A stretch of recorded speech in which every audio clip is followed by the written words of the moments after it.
we'll talk about a guy now who has risen up the charts in the last week, especially the last week, out of Tennessee, and his tape was phenomenal.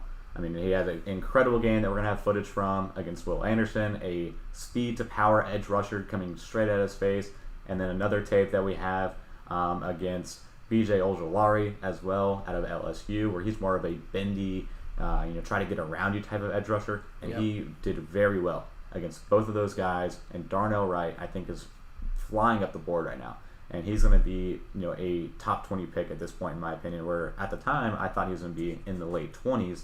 Now I see him easily going within the top 20 in the draft. And a lot of people, actually, surprisingly, I'm reading now, want to see him as a guard. Not a position that he's, most well known with. At right tackle, I still think this is his best, fit, and that's what he played at Tennessee. Didn't give up a single sack all season at right tackle. But 554 right tackle snaps in 2020. 920 left tackle snaps in 2021, and then 892 snaps back at right tackle in 2022. So it's really interesting to me that a lot of people want to see him, test him out as a guard, but having him at tackle, and especially on the right side, is I think where Darnell Wright works best. I agree. I think right tackle is the position for him, just because we've seen him have so much success there, and he's great size. I could see the move. Don't get me wrong. Yeah. I can see why. I mean, arm length still isn't great at 33 3/4 inches, so it's still a little bit on the shorter side, but it's still good.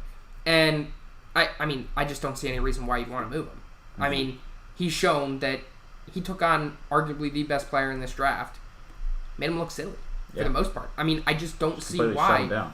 I mean, Will Anderson is supposed to be one of the best edge prospects we've seen in years, and he shut him down easily. I just don't really see why you would want to do it.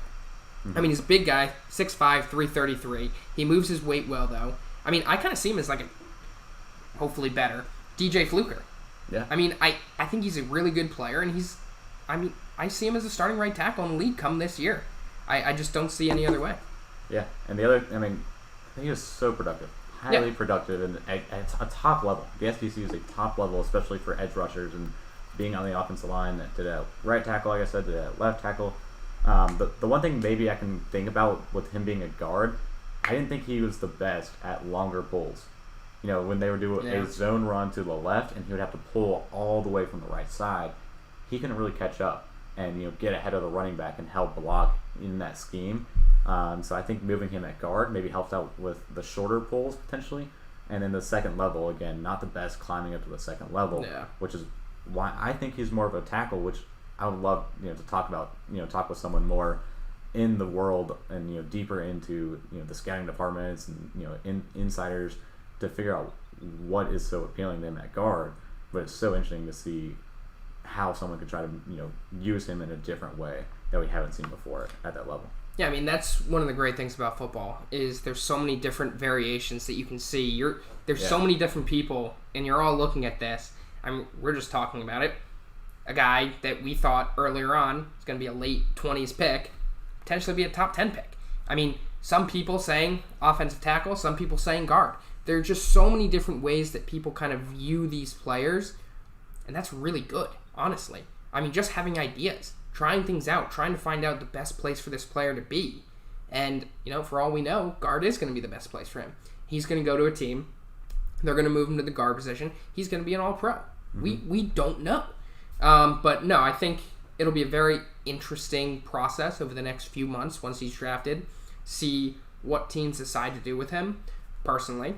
And I think you agree, right tackle is probably the position for him.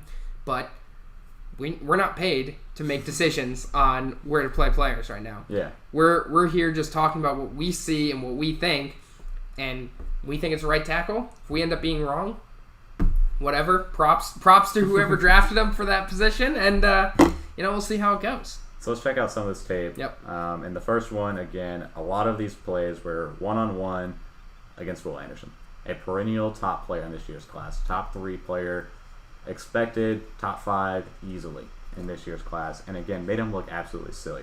The stats from Will Anderson in this game: 3 tackles, 0 sacks, and a 68.3 PFF grade on that game. Darnell Wright completely shut him down. Again, one of the top prospects I remember we were talking about Will Anderson years ago about being the top prospect in the class once he finally declares for the draft, immediately being a top prospect. Shut down by this guy was a sight to see, in my opinion. So we'll watch some of these plays. Just this one-on-one on the right side against Will Anderson for the most part. Just being a stout anchor for Hendon Hooker in this offense. I mean, one thing that I just want to mention about Darnell Wright is he's a bulldozer. Yeah. The man just kills people, especially in double teams. His ability to just drive people away is huge. So I think that's going to be one of his biggest skills. And, I mean, he's a finisher, man. He does what he needs to do, and that's what people are going to be drafting him for. Personally, we're talking about this, and we're saying right tackle or potentially guard. I don't think that's a top 10 level position. We're talking about positional value, running backs. How Bijan Robinson is one of the best prospects we've seen in a long time for his position, but the odds of him being a top 10 pick, even though he might be a top 10 level player, very, very low. Yeah. Right tackle, not necessarily the premium top 10 sexy level pick. So I think he's still going to be a top 20 pick. He'll be in there. But, I mean, he's got all the skill level in the world. Could be a top 10 level talent. Does he get drafted in the top 10? I don't know. So the other thing, with the guard transition that you talked about, how he was a finisher on double teams. Yep. And I talked about how he doesn't do well at long pulls, doesn't do well at climbing to the second level. But I mean, honestly, I can see it now. Watching this tape and, talking about it, if you put him at guard and you have a, run inside up the middle, he can double team with a center or a tackle who is better at getting to the next level and maul the first guy on the line. Put him into the ground and have the next guy climb to the next level.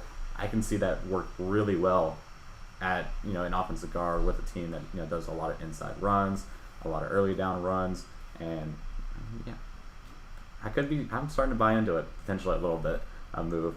But now this next tape that we have is against LSU and BJ Ojulari. So again, I talked about with Will Anderson, a speed to power guy comes straight at your face. And now a different style of a pass rusher coming at him, who's again going to be a top second round pick in this year's class. In Ojulari, a more bendy, agility kind of agile, bendy type of edge rusher that he's faced against here.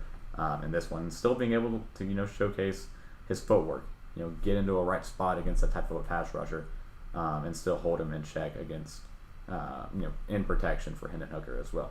So there's just some couple plays there against Ojulari, but a lot to like about Darnell Wright. I think it's easy to see why he's starting to jump up the board even this last week. Yeah, and I think the reason why he's jumped up board so much is as you watch his tape from his freshman year on, there's so much maturity as you go along. You see him get a little more calmer in presence. His feet are a little calmer. He becomes more confident in his ability.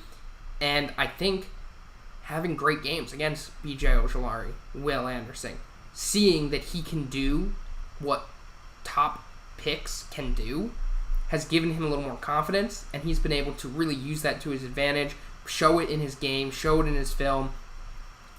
Doesn't really need to focus on his technique as much. Can just kind of let it happen because he knows he can do it, and then just drive people away. Yeah. So I think he's going to be a special player. I think he could.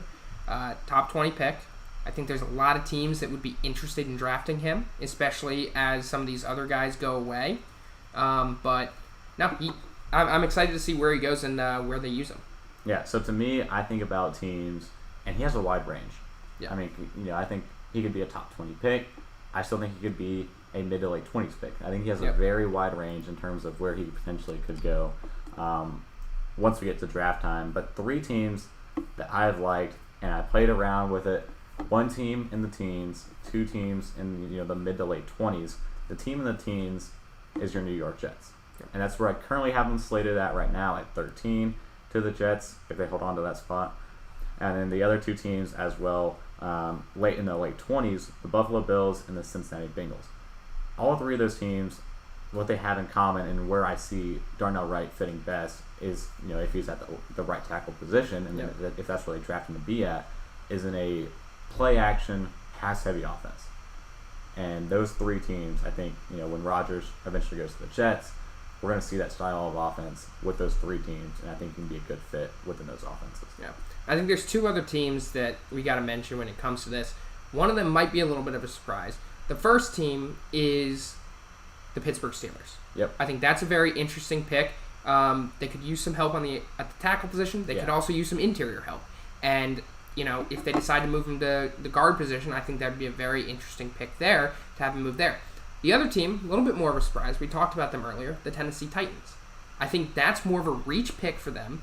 But if they go with the offensive line position, they get a very versatile player. Yeah. They get a guy that can play both tackle and guard potentially.